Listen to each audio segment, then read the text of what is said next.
चलिए बेटा, आज से हम लोग जो है थ्योरी की क्लास स्टार्ट कर रहे हैं। पहला चैप्टर हम लोग जो है यूनिट एंड डायमेंशन जो है लेंगे। तो देखिए, अपना जो थ्योरी का क्लास है वो बाकी लोगों की क्लास से थोड़ा डिफरेंट रहेगी। और वो इन द सेंस मतलब ये जो है कि इससे बाकी लोग क्या है कि क्लास में जो है बाकी लोगों की जो क्लास होती है, ठीक है ना। फॉर एग्जाम्पल जैसे मैं एक चैप्टर का ही नाम ले लूं, काइनेमेटिक्स। तो काइनेमैटिक्स में क्या होगा कि पहले थ्योरी पढ़ाई जाएगी, उसके रिगार्डिंग कई सारे न्यूमेरिकल कराए जाएंगे, फिर उसकी थ्योरी पढ़ाई जाएगी, फिर उसके न्यूमेरिकल कराए जाएंगे। इस तरह से सारी क्लासें कंप्लीट होती हैं, ठीक है ना। तो उसमें दिक्कत क्या है कि जैसे मान लीजिए कोई नीट वाला बच्चा है, ठीक है। अब मान लीजिए कोई क्लास आईआईटी की है। अब कोई बच्चा नीट वाला है, वो किसी आईआईटी वाली क्लास में टीचर को पसंद करता है, उसको पढ़ना चाहता है वो, ठीक है ना। लेकिन वहां पर क्या होगा कि जो थ्योरी तो देखिए वही पढ़ाई जाएगी उसको, ठीक है ना? लेकिन जो प्रॉब्लम का लेवल है, वो तो वहाँ पर कुछ बेसिक प्रॉब्लम को छोड़ करके बाकी तो फिर जेईई लेवल की ही कराई जाएँगी, ठीक है ना? तो नीट वाला बच्चा जो उस क्लास को करना चाहता है, उस टीचर की क्लास को पढ़ना चाहता है, तो वो ना चाहते हुए भी उस क्लास में कंफर्टेबल नहीं रहेगा, ठीक है? या मान लीजिए कोई जेईई वाला बच्चा है, वो किसी नीट वाले टीचर को पसंद कर रहा है, ठीक है ना? उनकी क्लास उनको उसको समझ में आ रही है। तो यार उस क्लास में थ्योरी तो वो भी वही पढ़ेगा, ठीक है? लेकिन दिक्कत क्या होगी उसके साथ कि फिर वही न्यूमेरिकल में बेसिक न्यूमेरिकल कुछ मॉडरेट लेवल के तो कर लेगा, लेकिन बाकी जो उसको जे एडवांस लेवल की प्रॉब्लम करनी है, तो फिर उसके लिए वो प्रॉब्लम हो जाएगा क्योंकि वहाँ तो कराई नहीं जाएँगी क्योंकि तो नीट की क्लास है, ठीक है? या फिर एक बोर्ड वाला बच्चा है, मान लीजिए उसको कोई नीट वाले टीचर पसंद है, ठीक है? तो उसमें क्या होगा, मान लीजिए केवल बोर्ड ही करना चाहता है, उसको कोई नीट और जेईई से कोई लेना-देना नहीं है। तो वो क्या होगा कि थ्योरी तो देखो पढ़ लेगा, लेकिन वहाँ पर चूँकि नीट और जेईई का क्लास है, तो वहाँ तो प्रॉब्लम का लेवल थोड़ा हाई रहेगा। तो हाई लेवल की प्रॉब्लम से क्या होगा कि वो थ्योरी तो पढ़ लेगा, लेकिन बाकी जो प्रॉब्लम आएँगी फिर से उसको प्रॉब्लम करेंगी, मतलब वहाँ पर क्लास में उसको अनकंफर्टेबल कर देंगी, ठीक है?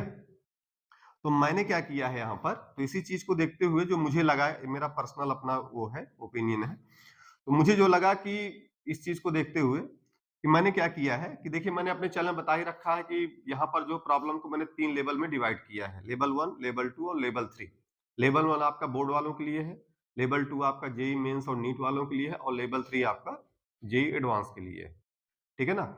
तो जैसे मेरे क्लास में थ्योरी वाली क्लास में क्या होगा कि यहाँ पर केवल थ्योरी ही पढ़ाई जाएगी, ठीक है?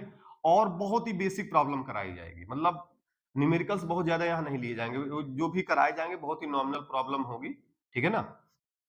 थ्योरी, ठीक है? और जिस थ्योरी मुझे ज़रूरत पड़ेगी उसमें बहुत ही नॉमिनल प्रॉब्लम करा दी जाएगी। तो यहाँ क्या होगा कि पूरी की पूरी थ्योरी एक साथ कवर हो जाएगी, ठीक है? बहुत ज़्यादा न्यूमेरिकल्स के साथ नहीं। ठीक है? तो उसमें क्या होगा कि देखिए, थ्योरी चाहे नीट के लिए हो या बोर्ड के लिए हो या जेईई के लिए हो, वो तो वही है, थोड़ा बहुत प्लस माइनस छोड़ करके, ठीक है ना?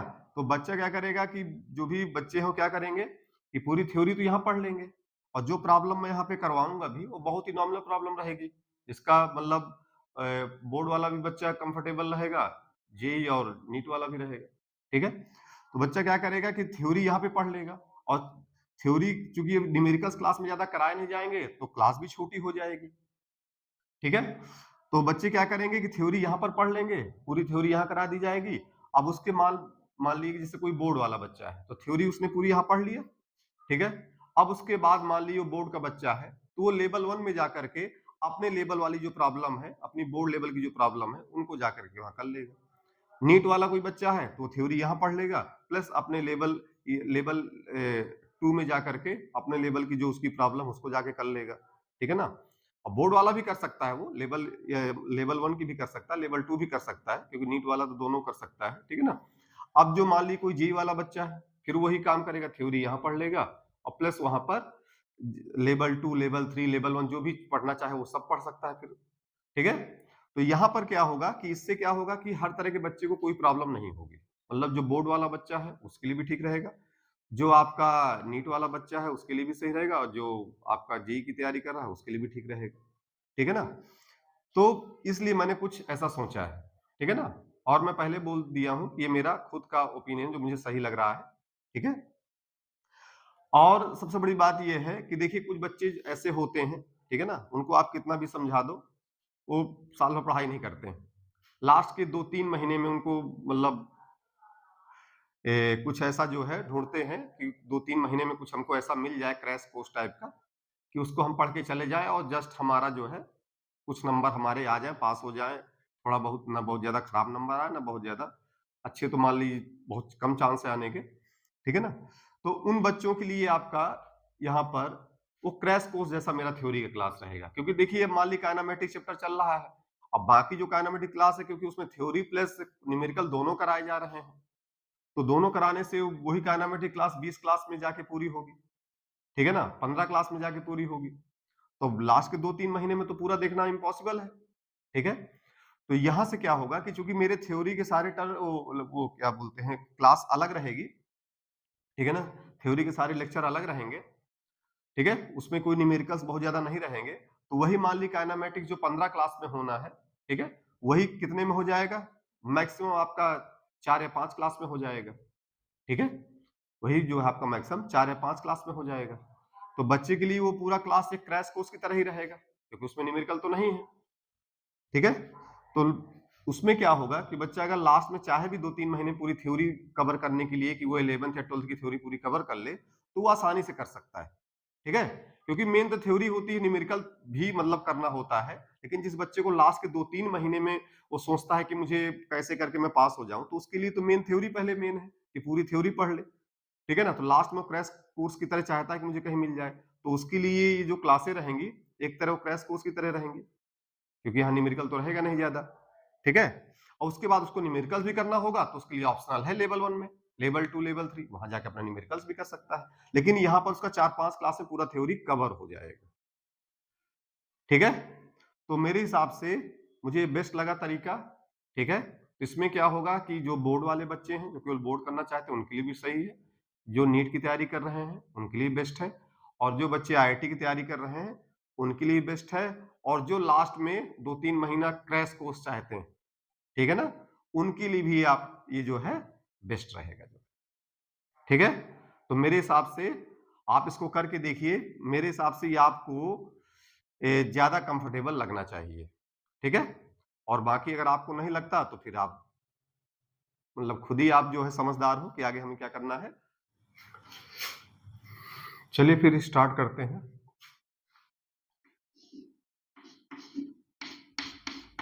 यूनिट्स एंड डायमेंशंस,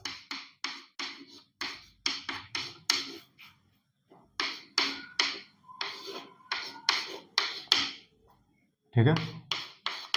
ये आपका चैप्टर यूनिट एंड डायमेंशंस हम लोग शुरू कर रहे हैं, ठीक है? तो चलिए इसमें सबसे पहले हेडिंग हम लोग लेते हैं फिजिकल क्वांटिटी।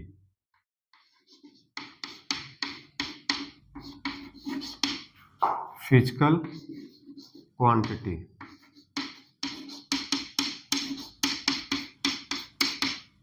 ठीक है? तो ये फिजिकल क्वांटिटी क्या होती है, ठीक है? फिजिकल क्वांटिटी, ठीक है? देखिए फिजिकल क्वांटिटी को जो डिफाइन किया गया है, तो फिजिकल क्वांटिटी देखिए एक ऐसी क्वांटिटी होती है जिसके टर्म में हम लोग फिजिक्स के जो भी लॉ हैं उनको हम लोग क्या करते हैं, एक्सप्लेन करते हैं, ठीक है? फिजिकल क्वांटिटी एक ऐसी क्वांटिटी है जिसके टर्म पर, जिसके मतलब बेसिस पर हम लोग फिजिक्स के लॉ क्या करते हैं, एक्सप्लेन करते हैं, ठीक है ना? उसको ऐसे समझिए, जैसे मान लीजिए ये कोई ऑब्जेक्ट है, ठीक है? कोई ऑब्जेक्ट है और ये मोशन पर है, ये ऑब्जेक्ट है और ये मोशन पर है। अब इसके पूरे मोशन को मुझे डिस्क्राइब करना है, ठीक है? कि कितना लेंथ चलेगा, कि मतलब चलने में इसकी स्पीड क्या है, ठीक है ना? और कितने टाइम के बाद जाके रुक जाएगा। तो इन सब चीजों को डिफाइन करने के लिए, इसके पूरे मोशन को डिफाइन करने के लिए मुझे कई सारे टर्म्स की जरूरत पड़ेगी। जैसे ये कितना चलेगा, इसको निकालने के लिए मुझे डिस्टेंस डिस्प्लेसमेंट की जरूरत पड़ेगी, ये किससे चल रहा है, ठीक है ना? इसकी जो है स्पीड क्या है, वेलोसिटी क्या है, उसको निकालने के लिए मुझे जो है एक वेलोसिटी जैसे फिजिकल क्वांटिटी की जरूरत पड़ेगी, ठीक है? कितने टाइम बाद ये रुक जाएगा, उसके लिए मुझे टाइम जैसी एक फिजिकल क्वांटिटी की जरूरत पड़ेगी, ठीक है? तो यहां पर क्या है कि इसके पूरे मोशन को डिस्क्राइब मैं तभी कर पाऊंगा जब मुझको कई सारी फिजिकल क्वांटिटी पता होंगी, ठीक है ना? मतलब जो भी फिजिक्स के लॉ यहां पर अप्लीकेबल हैं, ठीक है, उन लॉ को एक्सप्लेन करने के लिए मुझे डिफरेंट क्वांटिटी की जरूरत पड़ेगी, मुझे डिफरेंट क्वांटिटी तैयार करना पड़ेगा, ठीक है ना, तभी मैं इसके पूरे मोशन को डिस्क्राइब कर पाऊंगा। नहीं तो मैं ये चल रहा है, इसको मैं किस टर्म में डिफाइन करूंगा, कितना ये आगे गया वो किस टर्म में डिफाइंड होगा, कितने टाइम बाद ये कितने देर बाद जाके रुकेगा, उसको मैं किस टर्म में डिफाइन करूंगा। अगर मान लीजिए मुझे फिजिकल क्वांटिटी टाइम जैसी कुछ नहीं पता, ठीक है, या वेलोसिटी जैसा टर्म मुझे कुछ नहीं पता, या डिस्टेंस डिस्प्लेसमेंट जैसा मुझे टर्म कुछ नहीं पता है यहाँ पर, तो मैं कैसे इसके मोशन को डिस्क्राइब कर पाऊंगा, ठीक है। तो मुझे इन सारी चीजों को रिप्रेजेंट करने के लिए किसकी जरूरत पड़ती है, एक ऐसी क्वांटिटी की जरूरत पड़ती है जिसके टर्म पर मैं इन सारे लॉ को एक्सप्लेन करता हूं। तो ऐसी क्वांटिटी को हम क्या नाम देते हैं, फिजिकल क्वांटिटी, ठीक है, जिसको हम लोग वहां पर डायरेक्टली या इनडायरेक्टली जो है मेजर करते हैं, ठीक है ना। कभी उसकी वैल्यू डायरेक्ट दी होगी और कभी कभी आपको इनडायरेक्टली उसको आपको क्या करना पड़ेगा, कैलकुलेशन में मेजर करना पड़ेगा, ठीक है। फिजिकल क्वांटिटी जैसे आपको बता ही चुका हूं, वेलोसिटी, एक्सेलरेशन, फोर्स एक्सेट्रा, ठीक है ना, काफी सारी फिजिकल क्वांटिटी है, तो वो सारी क्या कहलाएंगी, फिजिकल क्वांटिटी। क्लियर, बात समझ में आ गई, ठीक है। तो उसकी डिफिनीशन जो है आप जो है आपके स्क्रीन में शो रहा होगा, नोट कर लीजिएगा। अच्छा एक बात मैं आपको और बता दूं कि जो भी मान ली इसकी डिफिनीशन है वो मेरे नोट्स की ही डिफिनीशन है, ठीक है ना, वो आपके स्क्रीन में जो है शो रही होगी, तो उसको साथ साथ में आप नोट करते चलिएगा, ठीक है ना। मान ली किसी को थोड़ा सा इंग्लिश में प्रॉब्लम है, कोई दिक्कत हो, तो उसमें क्या होगा कि उसको आप नोट करते चलिएगा। मैं जो है अपने नोट्स का जो है पीडीएफ फॉर्म जो है डिस्क्रिप्शन बॉक्स में नहीं दूंगा। उसमें होता क्या है ना कि कई बच्चे जो उसको नोट करते हैं, कई बच्चे नोट नहीं करते हैं, ठीक है ना। तो उसमें क्या होगा कि क्लास में सारी डिफिनीशन सब कुछ चलेगा, तो आप सब कुछ यहीं पे फिनिश करो, ठीक है, सारी चीजें यहीं पे नोट करते चलो, और जो भी डिफिनीशन जो भी मिलेगा आपको मेरे नोट्स का ही है, कहीं बाहर का नहीं, ठीक है। तो बात समझ में आ गई। चलिए, फिजिकल क्वांटिटी क्या होता है,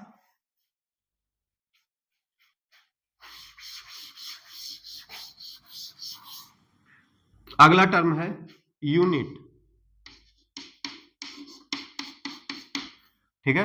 अब देखिए जो भी फिजिकल क्वांटिटी है उसको रिप्रेजेंट करने के लिए मुझे एक रेफरेंस की जरूरत पड़ेगी, और एक ऐसा रेफरेंस जो कि एक स्टैंडर्ड फॉर्म में होगा। स्टैंडर्ड फॉर्म का मतलब ये हुआ कि वो एक फिक्स वैल्यू होगी, ऐसा नहीं कि उसको किसी कंट्री में कुछ और यूज करेंगे, किसी कंट्री में कुछ और यूज करेंगे, मतलब एक स्टैंडर्ड वैल्यू होगी जिसको सभी लोग उसको जो है एक्सेप्ट करके चलेंगे, ठीक है ना, सभी लोग उसी का ही यूज करेंगे, ठीक है।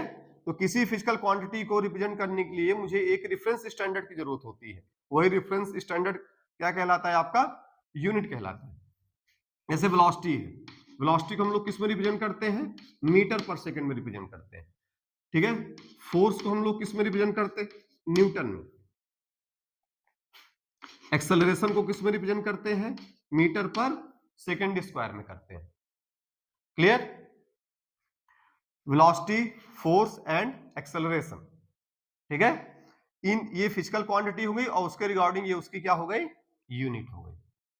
क्लियर हुआ। तो ये आपकी जो भी यूनिट दी हुई है ये फिक्स वैल्यू है, इनमें कोई चेंज आप नहीं कर सकते हो, ये एक स्टैंडर्ड वैल्यू है किसी भी सिस्टम पर, ठीक है ना। जैसे एसआई सिस्टम के लिए फिक्स वैल्यू है, सीजीएस सिस्टम पर इनकी वैल्यू कुछ और होगी, फिर वो उस सिस्टम के लिए फिक्स वैल्यू होंगी, ठीक है। तो ये बात क्लियर हुई, ठीक है। जैसे मान लीजिए ये आपका एसआई सिस्टम है तो ये यूज करेंगे, मान लीजिए अभी आपका सीजीएस सिस्टम होता तो वहां पर इसको हम लोग क्या लिखते, सेंटीमीटर पर सेकंड लिखते, इसको जो है आप डाइन लिखते,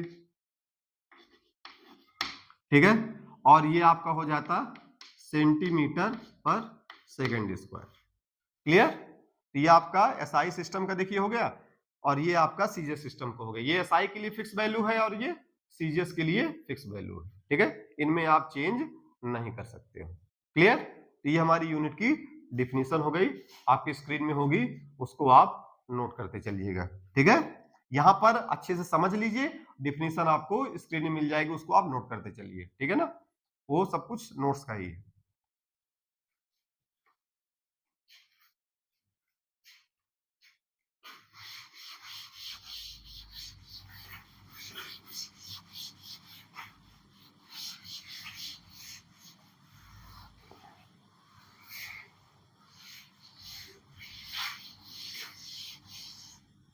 अगला है मेजरिंग और representation of physical quantity, measuring और रिप्रेजेंटेशन ऑफ फिजिकल क्वांटिटी। ठीक है, तो यार मुझे आप ये बताओ, जैसे वेलोसिटी है, वेलोसिटी को आप क्या लिखते हो? जैसे मान ली किसी की वेलोसिटी 10 दी हुई है, तो उसको आप क्या लिखते हो? 10 मीटर पर सेकेंड, कुछ ऐसा लिखते हो। ठीक है, तो ये आपकी क्या होगी? फिजिकल क्वांटिटी, इसको आप पी से रिप्रेजेंट कर दो। ठीक है, 10 आपका एक नंबर है, इसको एन से लिख दो, न्यूमेरिकल वैल्यू है। ठीक है, और मीटर पर सेकेंड यूनिट है, यू। ठीक है, तो देखिए किसी भी फिजिकल क्वांटिटी को हम लोग इस तरह से रिप्रेजेंट करते हैं। ये आपका क्या हो गया? Physical quantity. ये आपका न्यूमेरिकल वैल्यू जो एन को रिप्रेजेंट करेगा, और ये मीटर पर सेकंड जो किसको रिप्रेजेंट कर रहा है? यूनिट को। ठीक है, तो देखिए किसी भी फिजिकल क्वांटिटी को रिप्रेजेंट या मेजर करने के लिए मुझे दो चीज की जरूरत होती है, एक न्यूमेरिकल वैल्यू की और एक यूनिट की। ठीक है, तो इन दोनों की हेल्प से वो फिजिकल क्वांटिटी क्या हो जाती है? वो कम रिप्रेजेंट हो जाती है, मतलब उस फिजिकल क्वांटिटी का जो मैग्नीट्यूड है वो क्या हो जाता है? रिप्रेजेंट हो जाता है। क्लियर हुआ? तो ये आप इस तरह से किसी फिजिकल क्वांटिटी को आप जो है यहां पर रिप्रेजेंट कर सकते हो। ठीक है, बात समझ में आया? ठीक है, अब यार अगर मान लीजिए आप स्टैंडर्ड चेंज कर दो, जैसे मान लीजिए SI को छोड़ करके आपने सीजीएस को ले लिया, तो यार अगर आप यूनिट चेंज कर दोगे तो जो भी फिजिकल क्वांटिटी है उसके मैग्नीट्यूड में किसी तरह का फर्क नहीं पड़ेगा, उसके मैग्नीट्यूड में किसी भी तरह का फर्क नहीं पड़ने वाला है। ठीक है, कैसे? जैसे देख लो, जैसे कुछ लिखा हुआ है, आपका मास लिखा हुआ है 1 kg। ठीक है, तो देखिए यहाँ भी न्यूमेरिकल वैल्यू 1 है और यहाँ पे केजी है, लेकिन अगर इसको मैं सीजीएस में कन्वर्ट कर दूं तो ये आपका क्या हो जाएगा? यहाँ पर ग्राम। ठीक है, ये आपका क्या हो गया? ग्राम। तो यार यहाँ पर देखिए न्यूमेरिकल वैल्यू 1 से 1000 हो गया। ठीक है, और ये केजी से आपका ग्राम हो गया, तब भी लेकिन इसमें कोई फर्क नहीं पड़ने वाला, अमाउंट उसका वही रहेगा। ठीक है ना, इस मास के मैग्नीट्यूड में कोई फर्क नहीं पड़ेगा। ये नंबर क्यों चेंज हो गया? क्योंकि आपने सिस्टम चेंज कर दिया, एसआई से आप सीजीएस पर आ गए। बात क्लियर हुई? ठीक है, तो किसी फिजिकल क्वांटिटी का सिस्टम चेंज होने कारण जो है उसके मैग्नीट्यूड में किसी भी तरह का फर्क नहीं पड़ता। और कैसे रिप्रेजेंट करते हैं वो आप देख ही लिए हो। ठीक है, इस एग्जाम्पल से। क्लियर? चलिए,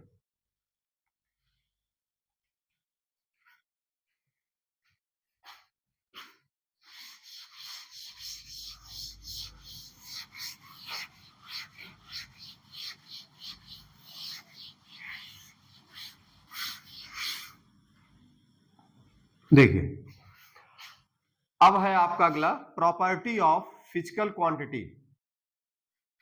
ठीक है, property of unit, sorry, property of units. ठीक है, प्रॉपर्टी ऑफ यूनिट्स। तो देखिए वहां पर क्या है, पहली प्रॉपर्टी है कि यूनिट की किसी भी सिस्टम की जो यूनिट होनी चाहिए वो वेल डिफाइंड होना चाहिए। ठीक है, मतलब स्ट्रेट फॉरवर्ड बिल्कुल होना चाहिए, और वो एक ऐसी यूनिट हो जो सभी लोग उसका, सभी के द्वारा एक्सेप्टेबल हो। ठीक है ना, सभी लोग उसी का यूज कर रहे हैं। ठीक है, मतलब यूनिट का जो नेचर होना चाहिए कैसा होना चाहिए? वेल डिफाइंड, सभी लोगों के द्वारा वो एक्सेप्टेबल होना चाहिए, ऐसा नहीं कोई कुछ और यूज कर रहा है, कोई कुछ और यूज कर रहा है। क्लियर? तो यूनिट मेरा क्या होना चाहिए? वेल डिफाइंड होना चाहिए। ठीक है, दूसरा आपका है जो यूनिट है मेरा वो आसानी से रिप्रोड्यूसिबल होना चाहिए, ऐसा नहीं कि उस यूनिट को फाइंड आउट करने में आपको काफी सारी मशक्कत करनी पड़े। ठीक है, उस यूनिट को आप आसानी से क्या कर लो? प्रोड्यूस कर लो। ठीक है, उस यूनिट को आप आसानी से क्या कर लो? प्रोड्यूस कर लो, ये होना चाहिए। तीसरा है आपका यहां पर कि जो भी यूनिट है वो आपकी टेम्परेचर प्रेशर के साथ चेंज नहीं होना चाहिए। जो यूनिट है आपकी वो टेम्परेचर प्रेशर के साथ चेंज नहीं होना चाहिए। पता चला आपका कहीं का टेम्परेचर कुछ और है तो आपने उस यूनिट को वहां पे कुछ और ले लिया, फिर कहीं का टेम्परेचर कुछ और, उसके अकॉर्डिंग आपने यूनिट वहां चेंज कर दिया, तो ऐसा नहीं होना चाहिए। ठीक है, बात समझ में आ गई? यहां पर ये सारी प्रॉपर्टी है। ठीक है, पहला क्या है आपको मैंने बताया कि उसका जो है वेल डिफाइंड होना चाहिए। दूसरा, वो आपका टेम्परेचर और प्रेशर पे डिपेंड नहीं होना चाहिए, इजिली रिप्रोड्यूसिबल होना चाहिए। ठीक है, उसका साइज जो है बहुत, यूनिट का साइज बहुत बड़ा नहीं होना चाहिए। ठीक है ना, एक लेवल का रहना चाहिए। ठीक है ना, तो इस तरह से कई सारी प्रॉपर्टी हैं, इसके अलावा और भी हैं, वो आप उसमें नोट्स में देख लीजिएगा। बाकी आप चीज समझ गए होंगे यहाँ से, ठीक है ना। तो इन चीजों को आपको याद कर लेना है, इसमें कोई बहुत ज्यादा आपको रिसर्च नहीं करने की जरूरत है, ठीक है ना। तो इस तरह से ये मैंने कुछ बता दिया है। क्लियर?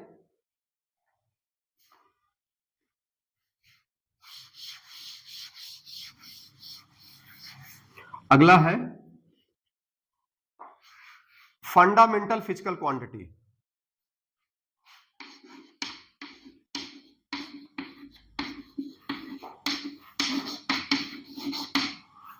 Fundamental physical quantity.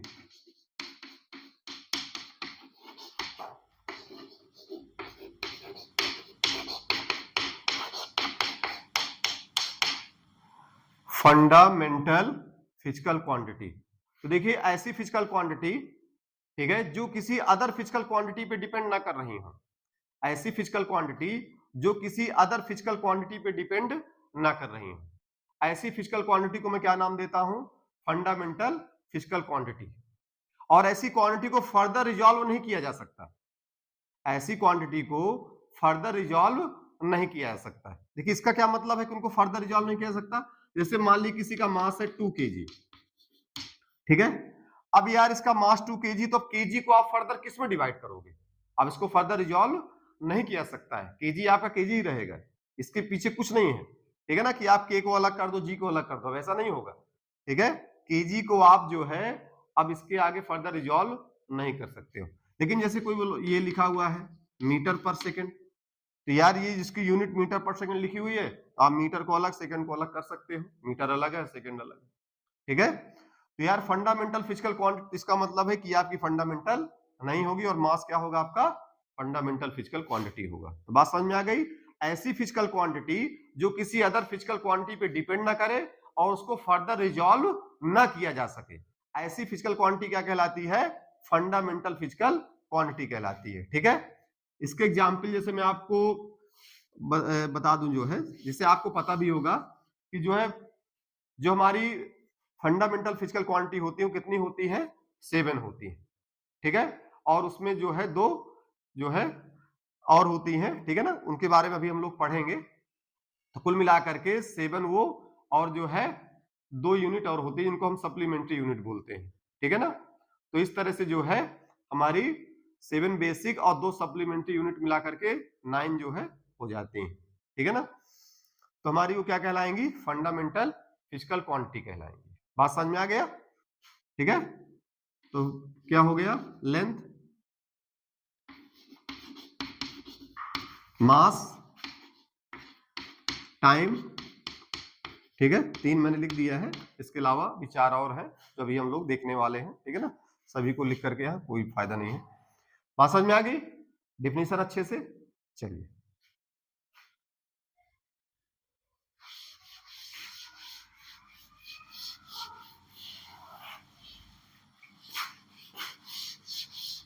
उसके बाद अगला है डेराइव्ड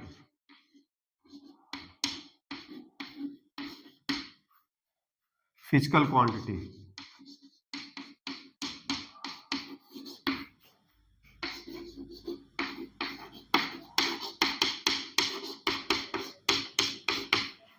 डेराइव्ड फिजिकल क्वांटिटी, ठीक है, डेराइव्ड फिजिकल क्वांटिटी। देखिए नाम से क्लियर है, डेराइव्ड जो किसी दूसरे के द्वारा डेराइव की गई, एक ऐसी फिजिकल क्वांटिटी जिसका डेरिवेशन किसी दूसरी फिजिकल क्वांटिटी को लेके किया गया हो, ऐसी फिजिकल क्वांटिटी क्या कहलाती है?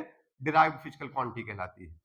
या ऐसे बोलो कि ऐसी फिजिकल क्वांटिटी जो फंडामेंटल फिजिकल क्वांटिटी पे डिपेंड करती है, ऐसी जो फिजिकल क्वांटिटी क्या कहलाती है? डिराइव्ड फिजिकल क्वांटिटी कहलाती है। जैसे वेलोसिटी, एक्सेलरेशन, फोर्स, प्रेशर, ठीक है, ये सब क्या कहलाएंगी आपकी? ठीक है, वेलोसिटी हो गया आपका, ठीक है, आपका फोर्स हो गया, प्रेशर हो गया आपका,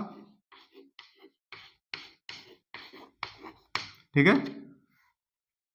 बात समझ में आया? तो ऐसी बहुत सारी है, अब इसमें कितने का हम नाम लिखते रहेंगे, ठीक है। तो ये बात समझ में आ गई? जैसे आप वेलोसिटी के देख लो, यूनिट क्या है? मीटर पर सेकेंड, मतलब ये लेंथ पे डिपेंड कर रहा है, टाइम पे डिपेंड कर रहा है, जो कि फंडामेंटल क्वांटिटी है। फोर्स है आपका, इसकी यूनिट क्या होती है? KG metre per second square. ये किस पे डिपेंड कर रहा है? देखिए मास पे डिपेंड कर रहा है, लेंथ पे डिपेंड कर रहा है और टाइम पे डिपेंड कर रहा है। ठीक है, प्रेशर क्या होता है आपका? Force upon area. ठीक है, तो यार फोर्स का आपका क्या हो जाएगा? KG metre per second square upon इसका क्या हो जाएगा?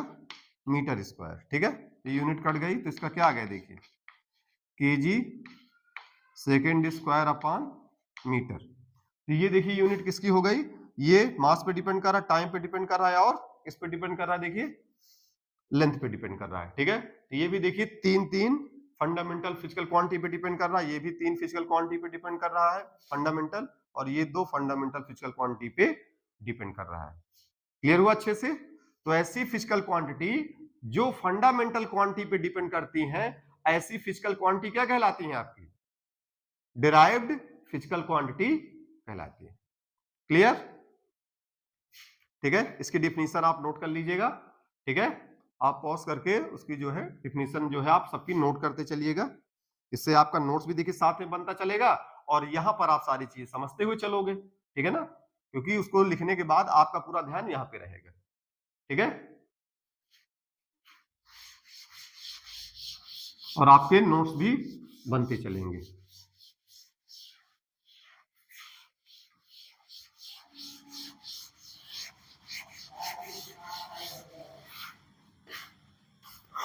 अगला है आपका एसआई इंटरनेशनल। ठीक है ना, एसआई सिस्टम। तो एसआई का क्या नाम है आपका? System international. एसआई जो है, एसआई के बारे में हम लोग पढ़ेंगे, तो क्या होता है आपका? System international. ठीक है, अब देखिए एसआई के अंतर्गत हमारी 7 फिजिकल फंडामेंटल क्वांटिटी आती हैं। ठीक है, और जो है आपका 2 सप्लीमेंट्री यूनिट होंगी। ठीक है, 7 आपकी फंडामेंटल फिजिकल क्वांटिटी होंगी। एक ऐसा स्टैंडर्ड है जिसमें जो आज की समय में आपका मैक्सिमम इसी का हम लोग यूज करते हैं, एसआई सिस्टम का यूज करते हैं। ठीक है, तो उसके अंतर्गत जो है 7 फंडामेंटल और 2 सप्लीमेंट्री यूनिट जो है रखी गई हैं। ठीक है, कुल मिलाकर कितनी हो गई? 9। ठीक है, तो उन जो है बाकी उनको हम लोग यहाँ पे देखते हैं आगे जो है कि वो 9 जो है कौन कौन सी होती है। ठीक है, तो उसमें आपका देखते हैं,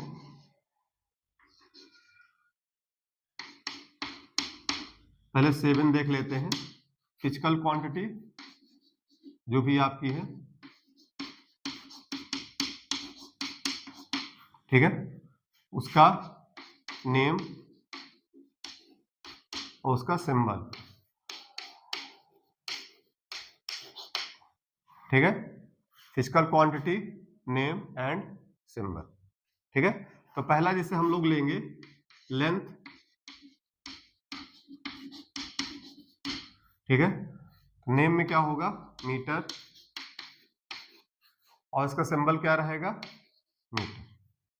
ठीक है, दूसरा है आपका मास। ठीक है, उसका क्या रहेगा? किलोग्राम।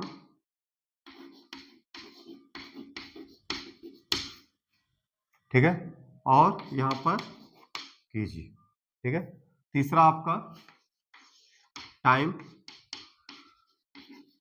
ठीक है, यहां पर सेकंड, और रिप्रेजेंट किससे करेंगे?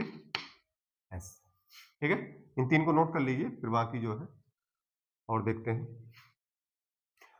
वहां पर आपका नोट होगा ही, वहां से आप नोट कर लीजिएगा। ठीक है,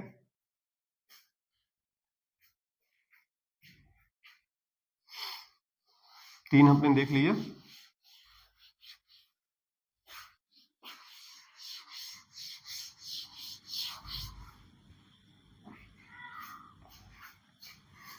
ठीक है, अब जो है चौथा है इलेक्ट्रिक करंट। Electric current. ठीक है, इसका क्या होगा? एम्पियर। और इसको रिप्रेजेंट करेंगे आप कैपिटल एस से। ठीक है, पांचवा होगा आपका थर्मोडायनेमिक टेम्परेचर।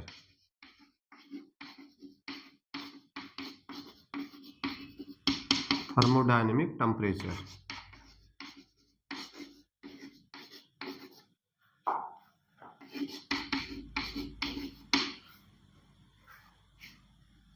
ठीक है, इसका क्या हो जाएगा, केल्विन।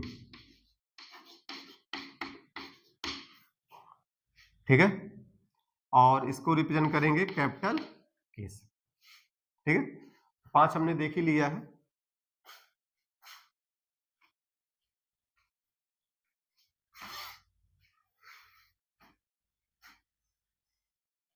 ठीक है, अगला है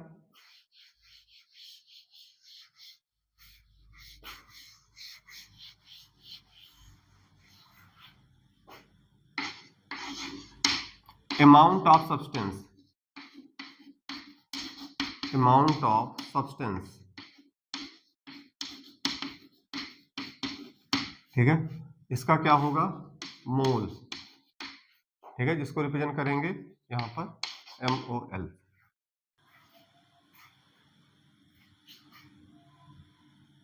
और सातवां है आपका ल्यूमिनस। सातवां आपका है ल्यूमिनस इंटेंसिटी।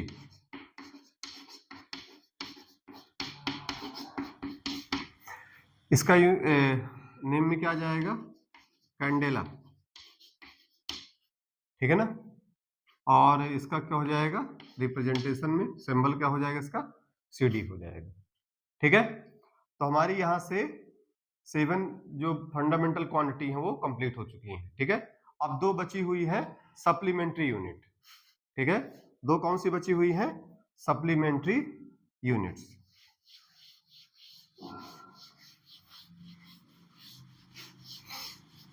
अब वो 2 सप्लीमेंट्री यूनिट कौन सी है, वो 2 सप्लीमेंट्री यूनिट्स हैं, पहली प्लेन एंगल। प्लेन एंगल, इसका नेम क्या होगा, रेडियन। और इसको जो है रिप्रेजेंट करोगे आप RAD। ठीक है, उसके बाद दूसरा होगा सॉलिड एंगल।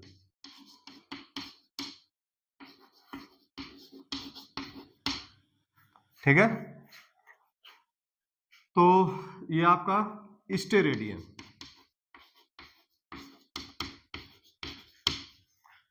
और यहां पर आपका हो जाएगा SR। ठीक है, और R आपका इस तरह से रहेगा। ठीक है, तो यहां पर हमने 2 सप्लीमेंट्री यूनिट भी देख लिया है।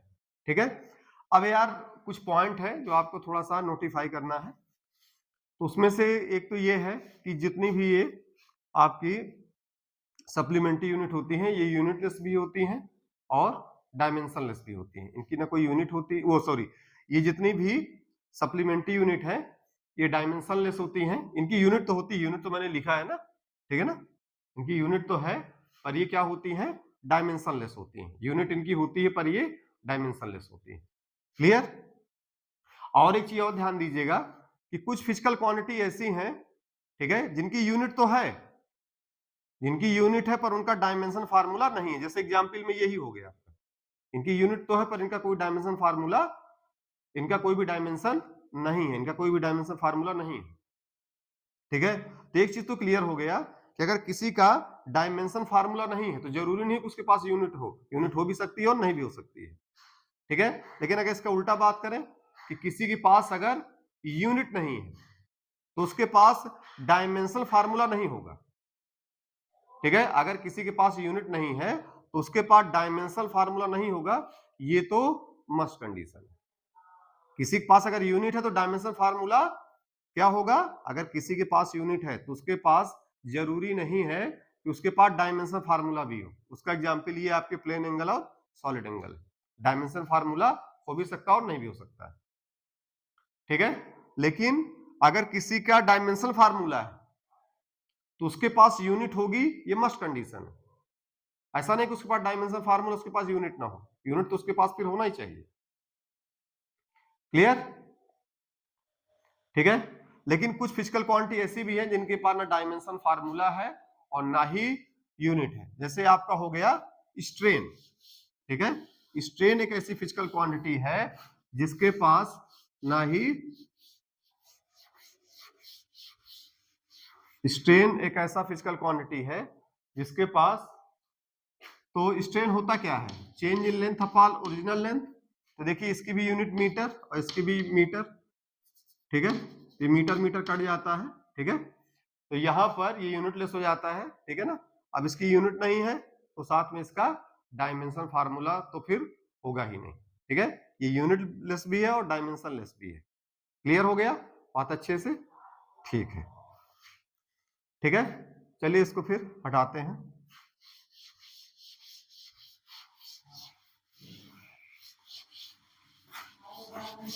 अब अगला है डायमेंशंस, ठीक है। अगली हेडिंग है डायमेंशंस।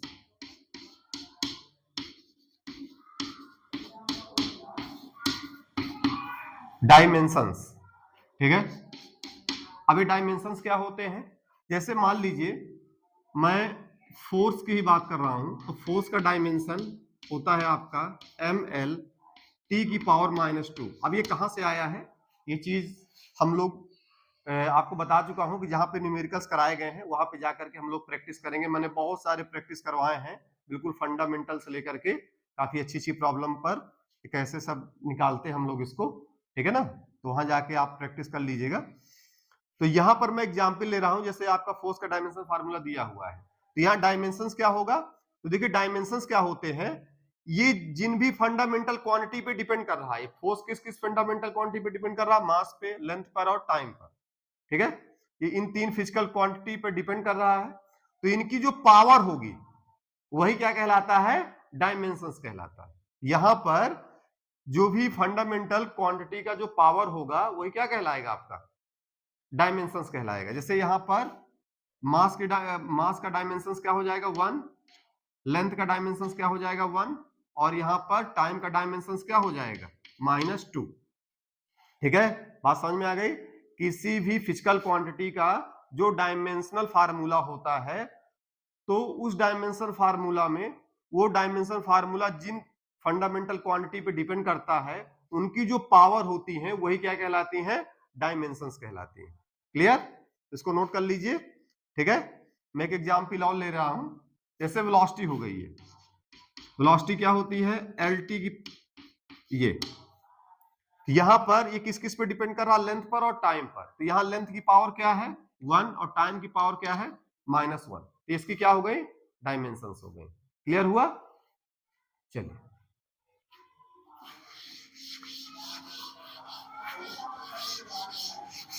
अगला है डायमेंशनल फार्मूला, ठीक है।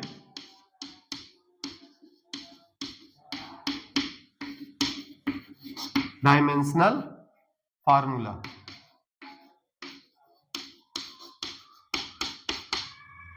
ठीक है, डायमेंशनल फार्मूला।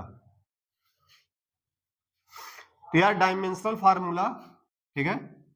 अब अभी तो मैंने लिखा ही था, ठीक है ना। तो यार किसी भी, देखिए डायमेंशनल फार्मूला ये बताता है कि जो भी हमारी वो फिजिकल क्वांटिटी है वो किन किन फंडामेंटल क्वांटिटी पे डिपेंड कर रही है। जो भी उस फिजिकल क्वांटिटी का डायमेंशनल फार्मूला होगा, किसी भी फिजिकल क्वांटिटी का जो डायमेंशनल फार्मूला है वो ये आपको बताता है या इस बात का रिप्रेजेंट करता है कि वो जो भी फिजिकल क्वांटिटी है वो फंडामेंटल किन किन किन किन फंडामेंटल क्वांटिटी पे वो डिपेंड कर रही है। जैसे अभी मैंने फोर्स का डायमेंशनल फार्मूला क्या लिखा था, mlt की पावर -2, ठीक है। ये फोर्स का डायमेंशनल फार्मूला है। तो यहां पर, तो ठीक है, तो यहां पर ये जो फार्मूला लिखा हुआ है ये बता रहा है कि जो फोर्स फिजिकल क्वांटिटी है वो किस किस पे डिपेंड कर रही है, फंडामेंटल मास पे डिपेंड कर रही है, लेंथ पे डिपेंड कर रही है और किस पे डिपेंड कर रही है, टाइम पे डिपेंड कर रही है। क्लियर, बात समझ में आया। डायमेंशनल फार्मूला क्या होगा, जो भी फिजिकल क्वांटिटी दी हुई है वो किन किन फंडामेंटल क्वांटिटी पे डिपेंड कर रही है, ठीक है। वही आपका क्या होगा, डायमेंशनल फार्मूला। ठीक है, तो किसी के डायमेंशनल फार्मूला से बात आपको पता चलती है। क्लियर? उसके बाद आपका आता है डायमेंशनल इक्वेशन। ठीक है, डायमेंशनल इक्वेशन।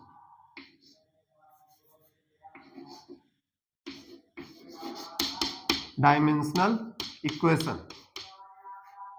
तो यार किसी भी फिजिकल क्वांटिटी को जब उसके डायमेंशनल फार्मूले से हम लोग एक इक्वलिटी से रिप्रेजेंट करते हैं तो वही आपका क्या कहलाता है, डायमेंशनल फार्मूला कहलाता है। जैसे फोर्स का डायमेंशनल फार्मूला क्या है, mL⁻²।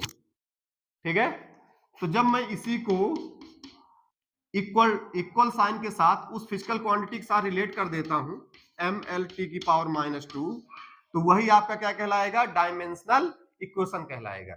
ये फिजिकल क्वांटिटी है, उसका डायमेंशनल फार्मूला ये दिया हुआ है। जब मैं इसको किसी इक्वलिटी लगा करके उस फिजिकल क्वांटिटी को उसके डायमेंशनल फार्मूला से रिलेट कर देता हूं, तो ये आपका क्या कहलाता है, डायमेंशनल इक्वेशन कहलाता है। देखिए इस चीज को विशेष ध्यान दीजिएगा, डायमेंशनल, ठीक है ना, डायमेंशंस, डायमेंशनल फार्मूला और डायमेंशनल इक्वेशन, ठीक है, इन तीनों में बच्चे कंफ्यूज रहते हैं। तो ध्यान दीजिएगा, डायमेंशंस क्या होता है, किसी भी फिजिकल क्वांटिटी का जो डायमेंशनल फार्मूला होता है उसमें फंडामेंटल क्वांटिटी का जो पावर होता है वो क्या कहलाता है, डायमेंशंस कहलाता है। ठीक है, और डायमेंशनल फार्मूला क्या होता है, डायमेंशनल फार्मूला इस बात को रिप्रेजेंट करता है कि वो जो भी फिजिकल क्वांटिटी है वो फंडामेंटल किन किन फिजिकल क्वांटिटी पे डिपेंड कर रही है, कौन कौन सी फंडामेंटल फिजिकल क्वांटिटी पे डिपेंड कर रही है। ठीक है, और डायमेंशनल इक्वेशन क्या है कि जब मैं उस फिजिकल क्वांटिटी को उसके डायमेंशनल फार्मूला से इक्वलिटी से रिलेट कर देता हूं तो वही क्या कहलाता है, आपका डायमेंशनल इक्वेशन कहलाता है। ठीक है, ये बात क्लियर हुई सारी। देखिए आज की जितनी भी थ्योरी है वो कंप्लीट हो चुकी है। ठीक है ना, आज की क्लास की जो भी थ्योरी है वो मैंने कंप्लीट कर दिया है। ठीक है, और जितनी भी डिफिनेशंस हैं, ठीक है, वो सब आपकी स्क्रीन पे मैंने शो कर दिया है। जहां पर जो डिफिनेशन है उसको आप नोट करते चलिएगा। ठीक है, आपको नोट्स भी अच्छे से बनाना है क्योंकि वही आपके लास्ट जब आपके एग्जाम आते हैं तो काम आते हैं। ठीक है, और वो नोट्स मेरे हैंड रिटेन है। ठीक है ना, तो मेरे खुद के ही नोट्स हैं। पहले मुझे लगा कि डिस्क्रिप्शन बॉक्स में उसका पीडीएफ फॉर्म में डाल दूंगा, लेकिन यार मुझे ऐसा लगता है कि कई लोग उसको नोट करते हैं, कई लोग नोट नहीं करते हैं। ठीक है ना, तो यहाँ पर क्या होगा, जब प्रॉपर क्लास चल रही है तो साथ में जैसे मान लीजिए मैंने डायमेंशनल इक्वेशन यहाँ पर आपको अच्छे समझा दिया। ठीक है, अब उसकी जो इक्वेशन है वहां पे उसकी जो डिफिनेशन है वहां पे लिखी हुई है। ठीक है, यहां से आपने डायमेंशनल इक्वेशन को अच्छे समझ लिया और उसकी डिफिनेशन वहीं पे शो हो रही है। आप कुछ सेकंड के लिए पॉज करके उसकी डिफिनेशन को आप नोट भी करते चलोगे तो आपका दोनों काम होता चलेगा यहाँ से। ठीक है, क्लियर? ठीक है, इसको नोट कर लीजिए, बाकी हम लोग नेक्स्ट क्लास में देखेंगे। ठीक है बेटा, तो एक चीज विशेष ध्यान दीजिएगा, जब भी आप न्यूमेरिकल्स में जाएंगे, लेवल 1, लेवल 2, लेवल 3 में जब भी जाएंगे तो पहले आप इस थ्योरी के लेक्चर को जरूर देख लेंगे। ठीक है ना, क्योंकि जब तक आप थ्योरी को नहीं देखोगे, नहीं समझोगे, आपको न्यूमेरिकल्स ज्यादा समझ में आने वाले नहीं है। या आप मान लीजिए मेरी क्लास नहीं भी देखते हो, कहीं और सोर्स से आप थ्योरी पढ़ रहे हो, तो आप जरूर पहले वहां पर थ्योरी के नोट्स अच्छे से देख लीजिएगा। फिर उसके बाद जो है क्लास में आप जो है फिर आप प्रॉब्लम की जो भी क्लास है उस पर आप इंटर करिएगा। ठीक है ना, नहीं तो आपको जब कुछ थ्योरी नहीं पता रहेगी तो आप डायरेक्ट न्यूमेरिकल्स कैसे करोगे। ठीक है, तो पहले आप थ्योरी को अच्छे से पढ़िए, चाहे आप मेरी क्लास से पढ़िए या किसी और की क्लास से पढ़िए, फिर उसके बाद आप न्यूमेरिकल्स की क्लास पे जंप करिएगा। ठीक है, इसको नोट कर लीजिए। बाकी जो है अब हमारा बचा हुआ है एप्लीकेशन ऑफ डायमेंशनल इक्वेशन। ठीक है, तो उसको जो हम लोग देखेंगे अगली क्लास में। ठीक है, ठीक है, चलिए बेटा फिर आज की क्लास को यहीं पर कंप्लीट करते हैं। ठीक।